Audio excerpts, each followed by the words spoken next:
Tugenda maaso na mawulire gataliiko nfuufu mu kitundu kino.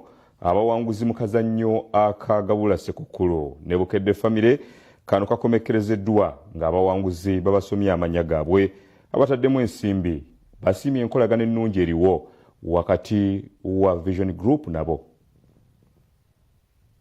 Ono yenna musoke Saara weekatwe. Olwalira akazannyo kagabula Ssekukkulu akabukedde famire kafundikira nga bana mukisa byenjawulo abazibita mu kazannyo kano bangulidde ebyasava obwedda bulina mukisa wangula ng'erinnya lye lisomebwa Sengoba Krisistum Matuga Kataremwa Luka Beatrice ng'avudde Kakolo Town Council.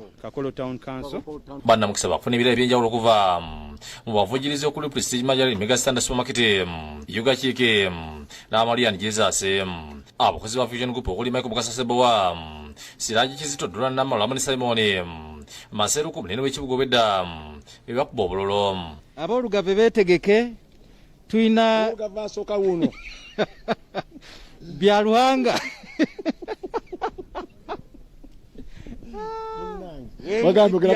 byaluhanga siza wembuya kale oyo olugava wokubiri etyanga emiri etyanga Siraji Kizito ku lwabukedde asaba abawanguzi okeera ku kirebe kyaffe basobole okwetala ebyasava byabwe n'ogenda okukola shopping Mega Standard Supermarket.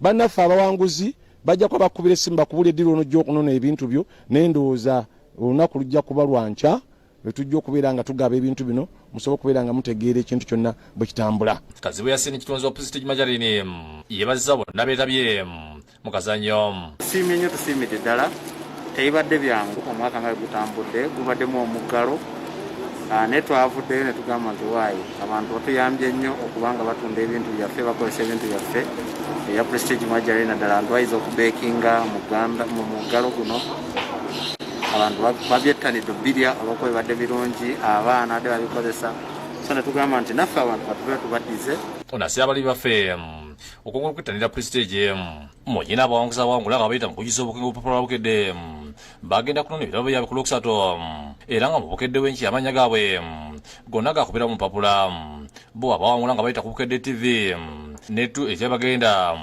mu Mega Standard Supermarket n'aba rediyo n'abavujjiriza abalala basiimye Bukedde olw'enteekateeka. Bakoledde bannange akaseera kano nze nkakola bakayita mari busera.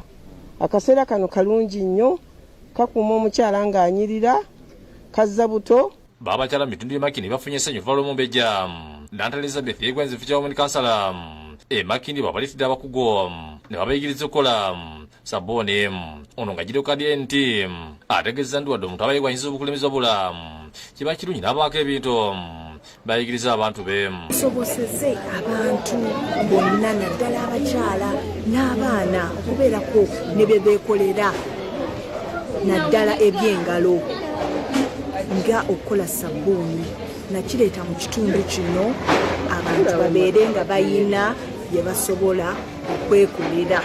Omulangira Tebandike Kenneth ayozayozza omumpegi okuba nti avuddeyo okuyamba abantu be. kwebaza olw'amagezi guzze okuwa eri bannaffe ab'Emakindi.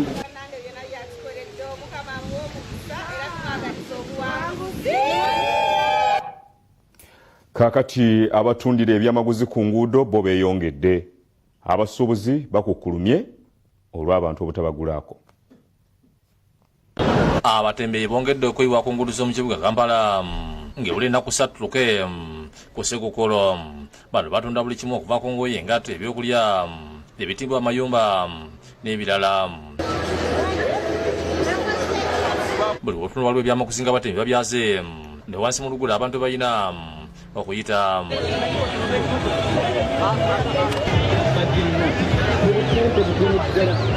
Ebimuli ebitundibwa ku Ssekukkulu babitunda okuva ku senyisi 10 otuwa ku mitwalo 3 butibasikula obutunda emitwalo 3 ng'ebbeeyi esinziira ku bunene obutala butandikira kasanvu okutuuka ku mitwalo 3. Abasizi bagamba nti abantu bangi naye abasinga obungi tebagula. Yajjala kulamuzaako n'agamba ajja kukomawo.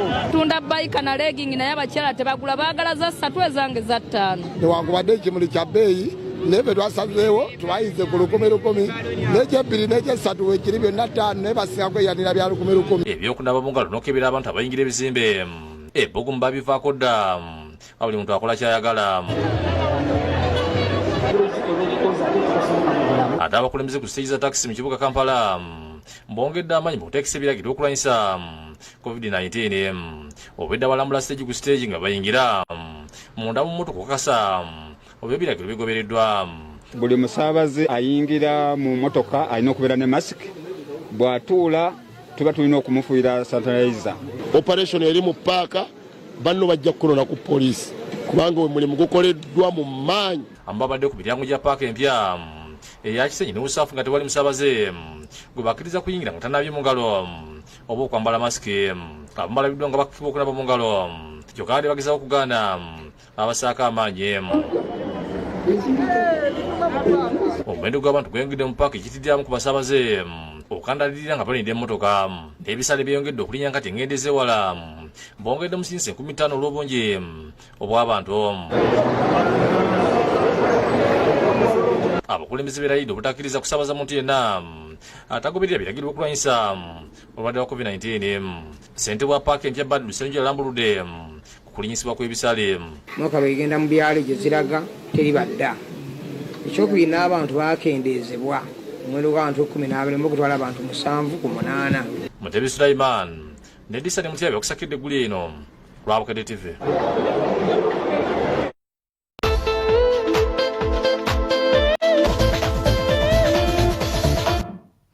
Kakati mu byemizannyo katutandike n'emipiira gy'ekibinja ekisooka mu mpaka ez'amasaza ga Buganda ezimaze ennaku 10 gikomekerezeddwa olwaleero mu kisaawe ekyenjeru. Ttiimu 5 ezibadde mu kubbinkana mu kibinja ekisooka kuliko Bulemeezi, Mawogola, Butambala, Buluuli ne Ssingo.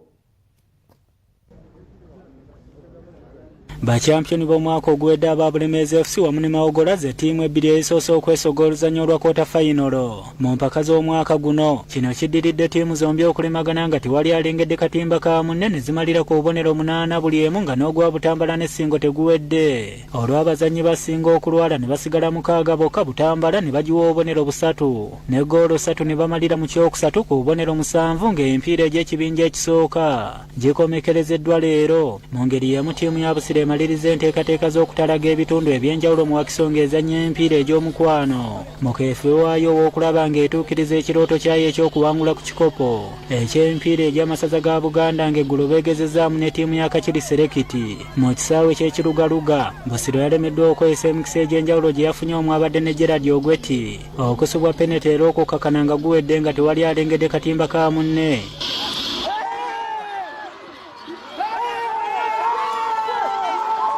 Omuyimbi Mathias Walukagga y'omu ku baasanyusizza abaagizi.